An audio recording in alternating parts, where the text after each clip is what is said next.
Brian, Aaron spoke in the clubhouse and said that this injury essentially dates back to that Houston series on April 26th, the play in the field. Just what's your understanding of when the training staff first found out about it, and then how did you eventually wind up with the diagnosis you did? Yeah, I've been a part of all these conversations with Judgy and obviously the trainers, our manager, and here in the last few days trying to figure this thing out as the complaint became an official complaint here, towards the end of the Sacramento series. We turned the clock back to try to figure out, did it happen on this play, on that play? I do remember the play in Houston, that dive along with, a couple of collisions into the walls along the way and some other diving plays thereafter. No one can point to anything, that I think speculatively it's like, that was a traumatic play, but none of the shared feelings from the player at that time leveled up to anything, so in terms of us and having any action items to deal with, really didn't occur till after the Sacramento series. I got a call. I was caught off guard by the call on the off day from Mike Schuck after he had a conversation that day with Judgy saying, hey, you know what? I think we're going to do some imaging. He's complaining about his shoulder, and we should get this thing checked out now. And prior to that, really, it was not on anybody's radar in any way, shape, or form. It developed a little bit, I think, in the manager-player conversation in Sacramento at the tail end of that series. But prior to that, it really was not on anybody's radar, from player to trainers to front office. I think also the last 4 days of trying to figure out if there was an issue or isn't an issue. I'd say if we try to do a deep dive back then, it definitely wouldn't have found anything.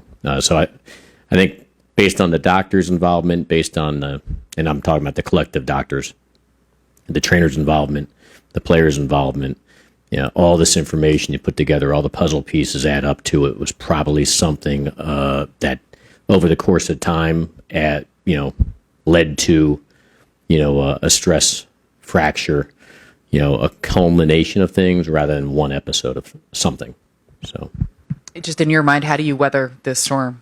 It's part of the gig. That's part of the gig. Players unfortunately are available or unavailable at periods of time. Some players are better than others. Obviously, he's a significant player, but it takes a team. We got a lot of different guys, and some are going to have to step up, and some will get new opportunities to show what they've got. And we got a good club regardless, but it's obviously not as good without Aaron Judge, but still good enough. So, just weather the storm like you always do. Clap. Brian, was the first diagnosis inconclusive? Is that why you went to Dr. Pearl? I got to credit Chris Ahmad.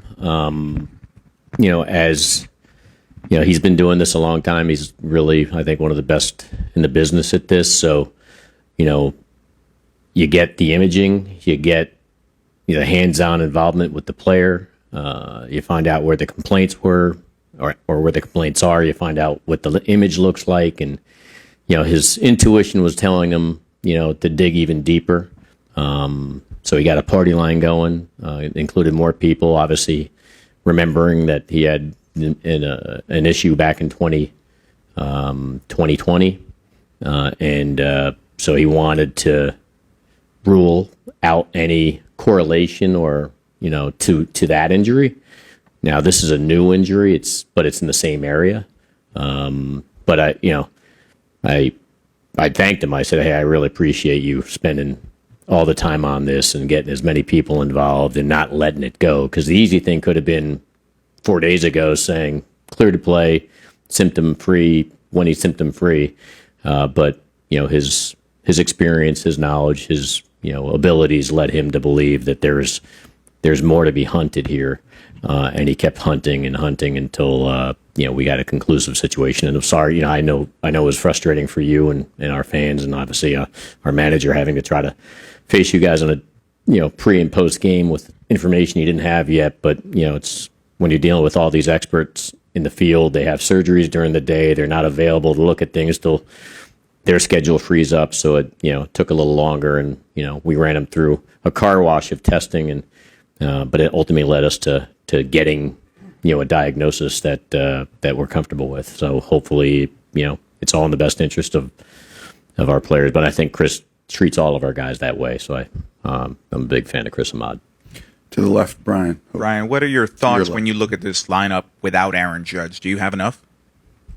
Yeah, I mean, I think we got a lot of different players that are more than capable. Some are struggling so far. Some are thriving, and it's just the ebbs and flows of the season. So it's certainly hopeful that the ones that we're counting on to provide a little bit more than they've provided, maybe that time starts now. But listen, everybody has to acknowledge we've lost a key member of our team, but it is a team, right? And there's a lot of different people that have a hand in the ultimate outcome of our daily win or loss. So I think we're certainly going to continue to, we can't pause the schedule. We're going to run it out there and do everything we can to take it to our opponent. And so I know Booney and the coaches and those guys in that locker room, they're going to approach today's game just like they did whether Judge was with them or not. Gary and John. You call this a diagnosis you're comfortable with. Were you fearful that it could be something more severe? I was hopeful there was something less severe. It was it was the array of outcomes where it was just hopefully this is. I always felt that the best thing was to put him down for at least a minimum DL period to let him feel better, and hopefully it was nothing more than a bone bruise or something like that, or a rib cage, or something minor. And obviously the worst outcome would be a stress reaction. But again, it was a little difficult to find, I can tell you that. So that hopefully leads to some optimism that since it was so difficult to find, it wasn't an obvious situation that stood out on a number of different images. So hopefully that'll lend to this thing having a successful heal and allowing him to get back like we expect here at some point later in the year. And then just in retrospect, do you think playing through this for the past month made it worse? Probably. I mean, I think it's a culmination of different things, but no one can pinpoint when it occurred. That's the undiscovered situation. He was never coming in getting treatment per se on a. He didn't have any complaints. We've backtracked with our trainers. He gets post-game work, pre-game work, full body massage, but nothing leveling up to we have a specific area that we need to now focus on that somehow is different than his consistent routine, that he gets. So, and he's been here a long time, and I've talked to our trainers and stuff, and they know our players inside out. They know their tells. They know when, they can project that something's bothering them, but they're not really saying it. It's just how their demeanor is, how they go about their business, and then they coax them into, spilling the beans if there are any beans to spill, because these guys are super sapiens. They're unbelievable about how they can withstand more than you and I maybe can withstand. They're amazing, strong, athletic, and this is a rigorous schedule of 162 games. So to be able to play as much as these guys do, they're always playing with something, and so they're always. That's why I thank our ownership to provide as many quality hands-on personnel to provide pre and post game support to them. So every day they can be out there.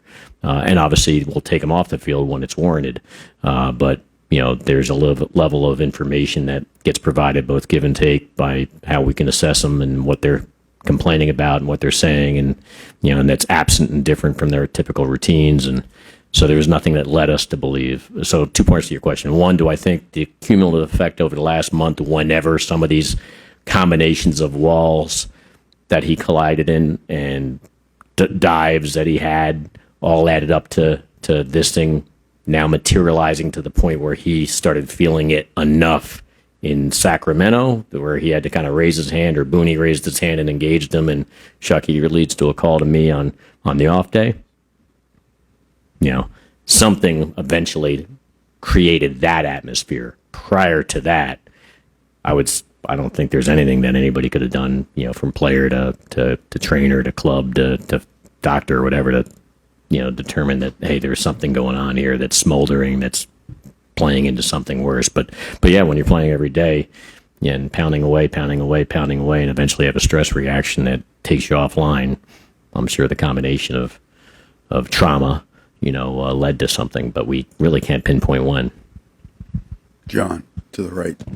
Since doctors are going to take new pictures in 4 to 6 weeks, can we assume theoretically he could be back shortly after that, a little after 4 weeks, a little after 5, or a little after 6, possibly? I mean, we're intentionally trying to not put out any guesstimate, because that's what it would be as a guesstimate. We just have to let the thing heal, and then after that we can map out a runway. You really can't do anything from the waist up during the downtime, so he can let this thing heal. He can do some cardiovascular stuff on the waist down, but that's not running. That's stationary bike, stuff like that. So he really is going to, have some downtime. And then so once he gets cleared after the images and stuff like that, hopefully it all comes back positive at that point. Then we can start mapping out a return to play protocol and expect him back and get a clearer picture of when that would be. And then hopefully in between that time frame, there's no other issues that pop up, because again, you want to train these guys properly, and, you don't want to blow a tire. You make sure his foundation with his legs are good, and everything else is firmed up so he can hit the ground running and when we redeploy him. So it's that question gets best answered when we get past the imaging and the doctor's interpretation that he's good to start, obviously, baseball activities and conditioning and stuff like that. Dan. Brian, you guys haven't gotten much production out of third base or catcher offensively. Now with Judge down, does that force you to think about those positions at all, about making any changes there? Well, first, as I kind of alluded to before, so hopefully they've saved all their bullets for now, right? They're more than capable. They're really good players. We do believe in them, and so it'd be great if they started, ramping all that up and joining the party too. And they have at times. They're really good, and it's a grind, but it's a long season too. So I think hopefully the best is yet to come from those positions. But to your question, do I have to start focusing on those positions? I'm always open-minded to ways to try to figure things out and make us better. That's my job, and so me with our staff and I'll advise Hal Steinbrenner with anything that presents itself along the way. But these are good players, and they're we hope part of the solution, not necessarily part of the problem here. As we obviously our quest is still the same. So, Chris and Chelsea. Along those same lines of Dan's question over here, do you anticipate Aaron's injury impacting what you might need at the trade deadline? I know we're still 2 months away at this point. No, I don't think so. I guess it's a good question because it's something I didn't consider, but I wouldn't. I mean, if we expect them back, which we do, then I don't see why that would impact something for the deadline. So, we just got to hold the fort, hold that spot nice and warm for him when he returns. Back over to the right. Brian, how much does you all's pitching give you sort of this calm as you guys go through this, this testing period? Our pitching's been great, but obviously you need pitching, defense, and offense. So you need the whole trifecta there to consistently hit that win column. So, our pitchers can only do so much. So hopefully our offense provides, enough at the same time. So, but I certainly tip our cap to our pitchers. They've been fantastic thus far. Michael. Brian, once Stanton gets back, Goldschmidt can't play if Bryce is at first. You guys have stayed away from Rice behind the plate.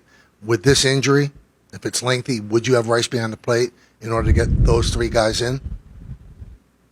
That's a fair question that I'll punt on just because I haven't had or we haven't been pushed into that position just yet. Obviously, we're looking forward to getting Stanton back. It's been a big missing piece, and he's one of our guys. So, and Goldie's been fantastic, and Rice has been great, and so it's something obviously I'll defer to down the line and other discussions. Obviously, Rice has been fantastic, and he's certainly capable of going behind the plate. But I guess it's something we'll kick around down the line. It's not something that's on the radar right now. So we like it the way it is currently. But once the party gets bigger and you have more players, to play with, some of these conversations,